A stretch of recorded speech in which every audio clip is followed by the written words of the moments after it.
kape ari tekkinde posuji mon onon yidbe moftude e hutrade kopreji mon cadele mon ngasi halabi cerra ya Play Store walla Google Play mbada télécharger kape keba application ma posma tekka kopreje pofta kape ngande ko kanyum buri webde do e nder leydi Sénégal to banginel dugol kalis hay mbudo ay yobata tirade kalis hay mbudo ay yobata mbele kape ko don haadi mbien ala so tawi ko otoma jogida a ari e station ngaji EDK a sodi gasoil do ponoda yobde ujunere kala ko temedde jeena mbudu jobata walla nadda koy boutikaji amen low press kala ko codda jobirda kape ene jogi ko ustantuma to bangi nganyari posma walla ko jolof chicken codda fof ina jogi ko ina ustonoma kape ina tawe e nder réseau ji mum din station ngaji EDK gonde nder jokli Sénégal kala e kubal wat télécharger kape njeya horema njeya jawdima mbemna ngurdamma.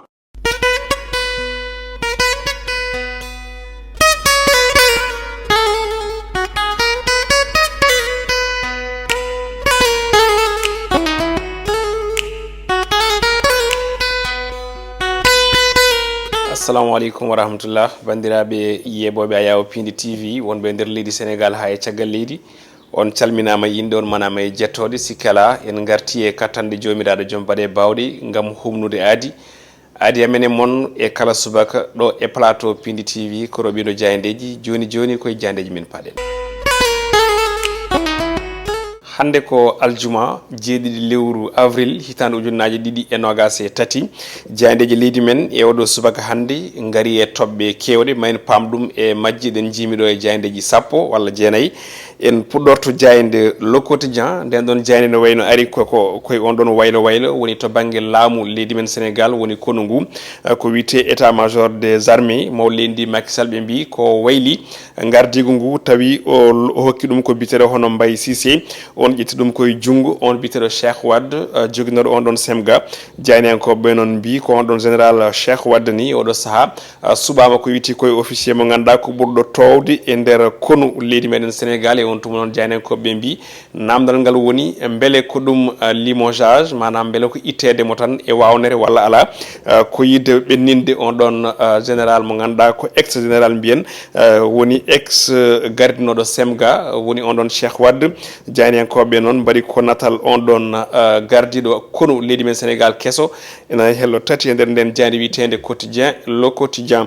jayde enquête ne wayno kañum ne arti hen on ɗon général Mbaye Cissé kañum suɓa woni chef bo semga woni gardiɗo konu leydi meɗen Sénégal jayniyankoɓe mbi ko karak mo ganduɗa kay kañum oɗo hande kañum oɗo ñalawma hande ardi hono dadiɓe leydi men Sénégal manam bo hakkille muɗum yaaji e fanno saabu guilomo yaara e duuɓi sappo e ɗiɗi o fuɗɗi ɓornade teni woni teni mo ganduɗa kam tigui woni konu leydi men Sénégal jayniyankoɓe ne garta noon e to rewno to banggue jangde nder leydi Sénégal hay caggal leydi kono kadi e konuji ɗi hewno rewde hani e ɗin ɗon manam e gardigu makko e fannuji kewɗi to banggue konu ɗo e nder leydi ndi jayande Le Soleil kañum kam raɓɓikintan e oɗo subaka hande nden ɗon wi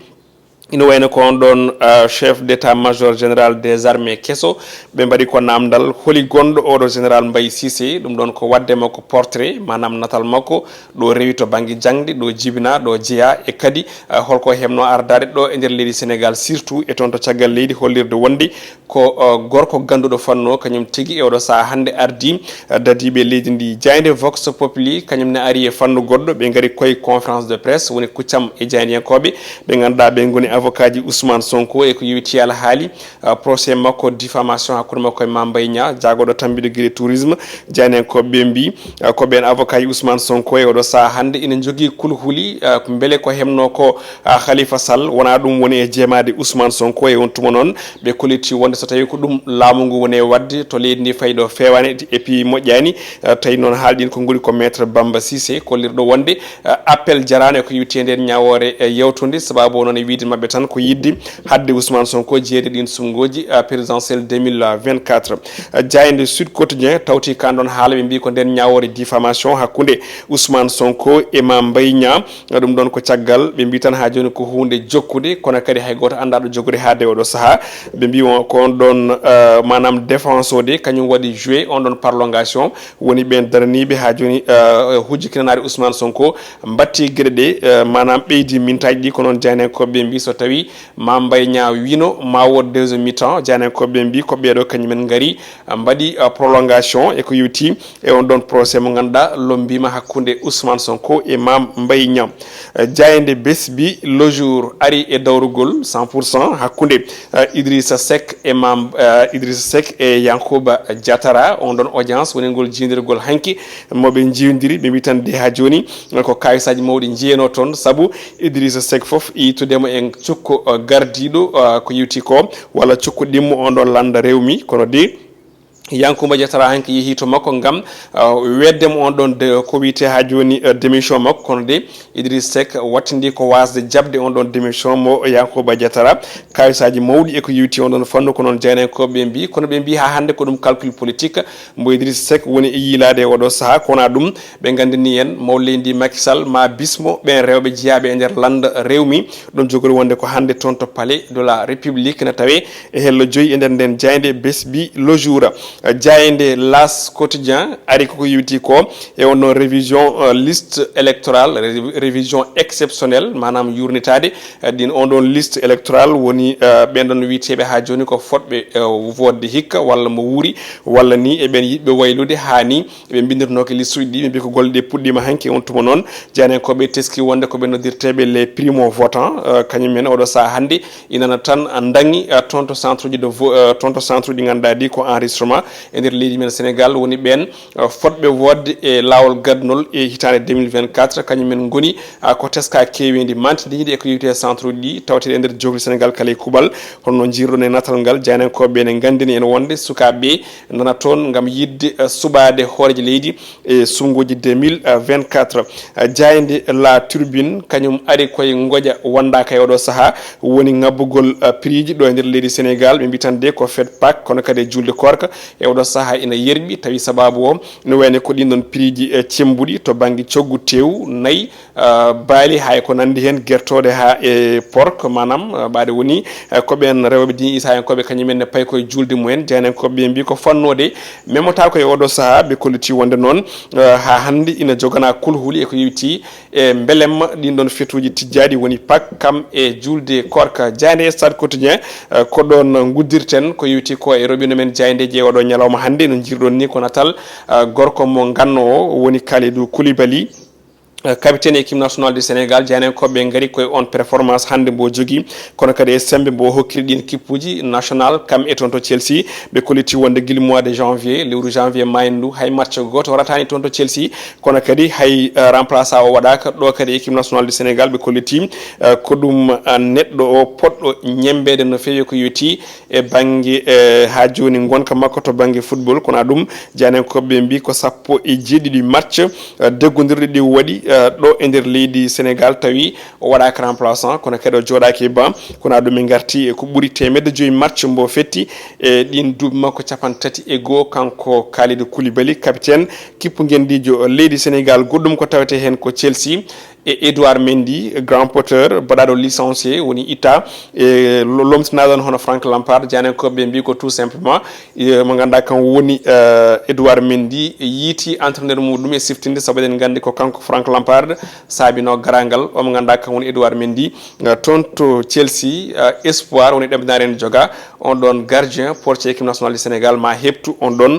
poste mudum numéro 1 e juude Kepa so tawi ko namdal bien ma en desan boy fof kadi ma haale do sallahu lamdo jabi ko dum wonno ko min tongan non ko yiwiti e fait divers walla ko yiwiti robino jayndeji d'abord après ngaren joni jono e fait divers fait divers e odo nyaloma hande ngaraten ko yiwiti e ala haali tidallande jayinde la tribune ari e odo subaka eden gandi prix di hande o hasino tawi laamu ngu darinoma halda hen gili mois de novembre naati en vigueur hakkude décembre e lewru janvier bennun do ndu ene wayno tan ha hande gedde ine beedi ha jibade sabu eden gandi prix nana pixa e boutikaji di laamu ngu kadi aussi atiri numéro ji vert e ko nandi hen kono ha hande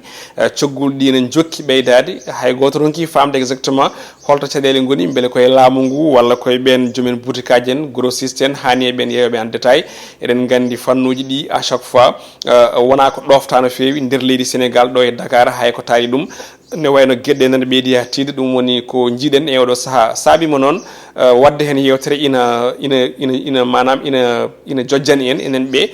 pour étade famde holto probléme o woni saabu eɗen gandi à chaque fois so tawi prix ene jogori ɓeydade heewi ko nattude yiyede e jeere nde dokken yeeru ko wayno sukara so tawi hande o ɓe jiiɗi ɓeydu tan e on ɗon tuma stockage ɗi mbatte bloqué yimɓeɓe ndewa hen ina ƴeewa ina jiilo ha donc yitude so tawi yaltanama seeɗa so ari wiye wonde ko soda ko ne tiiɗi saabu koko manque e on ɗon tuma noon kala ko neɗɗo waɗa proposé alay sago tan wawata ko sodde e on tuma noon ko méthode mo ganduɗa o walla ko ɗum systéme ɓeɓe ganduɗa kañumen goni yeeyoɓeɓe pour wadde imposé enen sodoɓeɓe ɗum jeeyi sababu noon alay saago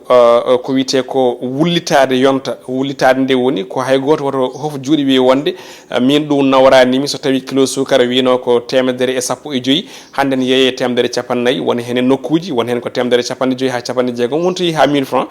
walla paquet sukara o hay ko nandi hen jomum wi ɓaade mboɗo jogui tan mimi woƴaka koyo jaramam saf walla yo ñamdam saf tan ko heddi komi wondaka ala wona noon alay saago ɓaade woni laamu ngu wadde mabɓe ko wiyete ko hono concertation woni kaldigal ha famodira il faut yimɓeɓe jogo ɓerɗe wawde ha joni jogade wonde ko wiyete ko gendiyankoɓe to banggue on ɗon fannu so tawi prix dottama kilo sukara ko 115 o ari fawnimama hen bujjoyi jiita bujjoyi ɗi kene famɗi kono noon attention nde tawno sa addi bujjoyi goɗɗo addi bujjoyi goɗɗi tiɗi addi bujjoyi so heewi ene jogui ko ɗum ene jogui ko ɗum firtate ɗum ɗon ene wawi jibinde caɗele mawɗe to banggue ɓesguli ɗi eko wiyete ko on ɗon consommation e ngol ɓeydugol prix ji e on ɗon tuma noon il faut yimɓeɓe jogo hakkillaji wawde wadde ko wiyete ko wullitade walla wullirtanade wallude laamu ngu woni wallude laamu ngu noon ko wallude hoore muɗum nde tawno laamu ngu kañum eɗen gandi o saaha tellaki boutique ɗi ene waɗa ko wiyete ko ene sooda en détail goto men fof nan waɗi stocké galle muɗum donc so ustama ko enen miskineɓe Allah ɓe ballete wadde enen seɗen ballen koye meɗen joomum boutique ɓe yo gandu no manam ko wiya ko leydi ndi ko laamadi ko wiya ko ɗum foti wonde kono wona ƴettude goɗɗum ne fawno hen et puis ɗum ɗon vraiment wonani ni hay yaadani hay gonka leydi ndi ha tengti e ndu lewru ko ndu gonɗen ɗo yimɓeɓe cohli ɗo consommation ko ɗon aussi joom boutique ɓe gone wadde profito woodi profitde ina ɓeyde prix ɗi ɗum noon mbiɗa sikkati fotani wonde e leydi wani no Sénégal fotani wonde aussi e ndu lewru korka tedduno ɗo wiya wonde yo moni foof wallu bandum yo moni foof aussi newnan bandum ha heeɓa ko sohli ko to banggue guura woni ñamde yerde hay ko nandi hen ɗum noon eɗen mbiya bandiraɓe yo tinno e koye mumen yo tinno aussi tinnodir ha tengti hakkude e jeeyowo o e coodowo o ko ɗi konnguli mbaynortoɗen kono hade nde en jettat bandiraɓe foof e mbaɗi kuuɓal commentaire ji mum ene yiye ene jangge ene waɗe aimé surtout mataw ko ɗo tan mbawɗen haalde ɗum pour wiide on jarama ko mbatton ko commentaire to banggue encouragement ji moɗon e to banggue jiyanɗe moon ina naati e ɓerɗe amen paamiron hono noon guila mawɓe galle ɓe ha e golloɓeɓe e minen aussi hucciɓe moɗon e kala subaka ɗum noon on jettama on jarama e on ɗon fannu aadi men o reɓino jayneji inchallahu lamɗo jaaɓi jogori wonde ko altini yadude hen e Aissata Ndiaye to caméra e oɗo subaka wonani en toon ko Alassane Sow wondude e Djiby Dieng to banggue montage en jarni Ali Fall yo Allah hokki en aljuma moƴƴo malaɗo yo Allah hokki en kadi aussi yettinde korka e dow jaam assalamu aleykum wa rahmatullah.